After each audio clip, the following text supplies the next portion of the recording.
Guys, yung ating dates. Ayan na. Salansan na natin sa ating Tupperware. Basta simawa. Well, abal-abal.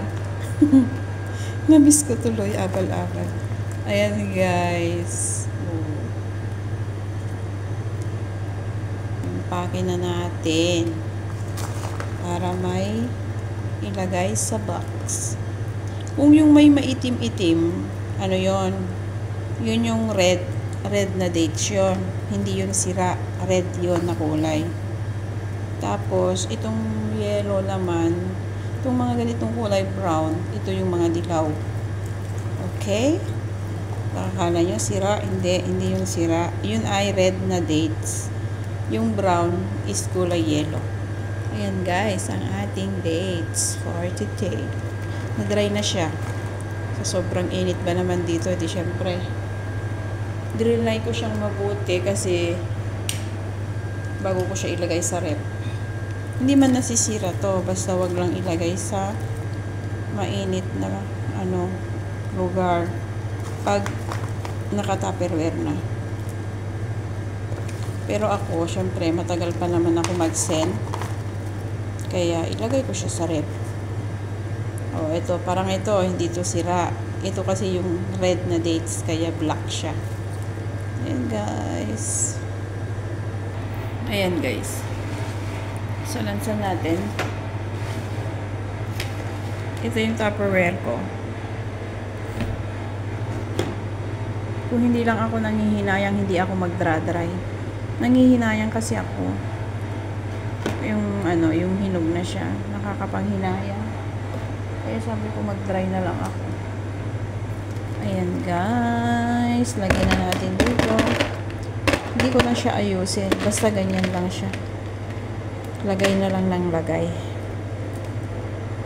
Ayan. Ayan guys.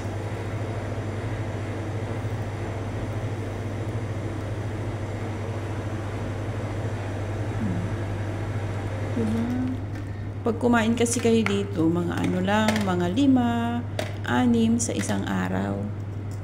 Gano'n lang tamang dito. Pagkain. O kung gusto mo naman na ipangan mo inapoy. Ipangan mo di inapoy. Ayan guys. Ayan guys, yung ating dates. Ibilad na natin.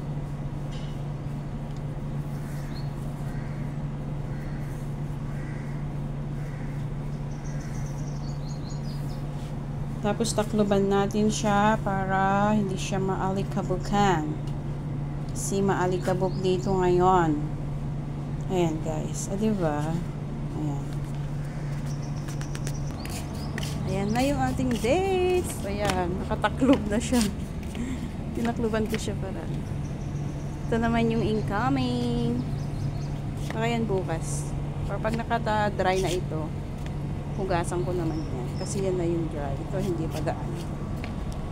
Ayan guys. Ang init. Ang ating dates. Ayan. Ayan na. Na-dry. Na-drain na siya. Takloban na natin. Para ayan. Makapal-kapal yung ating pantakip para hindi siya maalikabugan. O, diba? Ganyan siya kasosyal. May talukbong pa. Na-dry na siya. Dry ko siya para may papakargo ako, inshallah. Kaya pag dumating yan sa Pinas, huwag yung sayangin. Kainin nyo. Ayan guys. Kasi mahirap magbilad. Ang init. Ating dates. Huhugasan ko na siya. Ito na yung na-dry ko. Babalnawan ko na siya. Hugasan ko siya. Tapos i-drain. Tapos ibilad ulit. Tapos tatakluban ko na. Kasi maalikabok. Ayan guys, yung ating dates na dry. Ito naman yung aking kanina lang ko siya trinay. Ayan, kaya fresh na fresh pa. Yellow and red yan, kaya ganyan ang kulay. Ganon din to. Ito Siguro 2 days pa ito. 2 days pa siya bago siya hugasan. Ayan, ang init dito, grabe. Ayan guys, yung ating dates na fresh. Ayan lang. Hindi maganda ang ano ng dates ngayon. Ayan guys. Napya lang ibang box. Inshallah. Ayan guys, ang ating dates. Dates again. Dry again. Hugasan ko siya. Para maganda yung ano niya. Maganda to pag nahugasan. Ayan. Ayan guys, ang ating mga dates. Ito, siguro mga 5 araw yan. Tapos ayun yung malapit na yan, malapit na siyang mag-dry. Yung pa ako, walang manicure. Ayan guys, ang ating dates.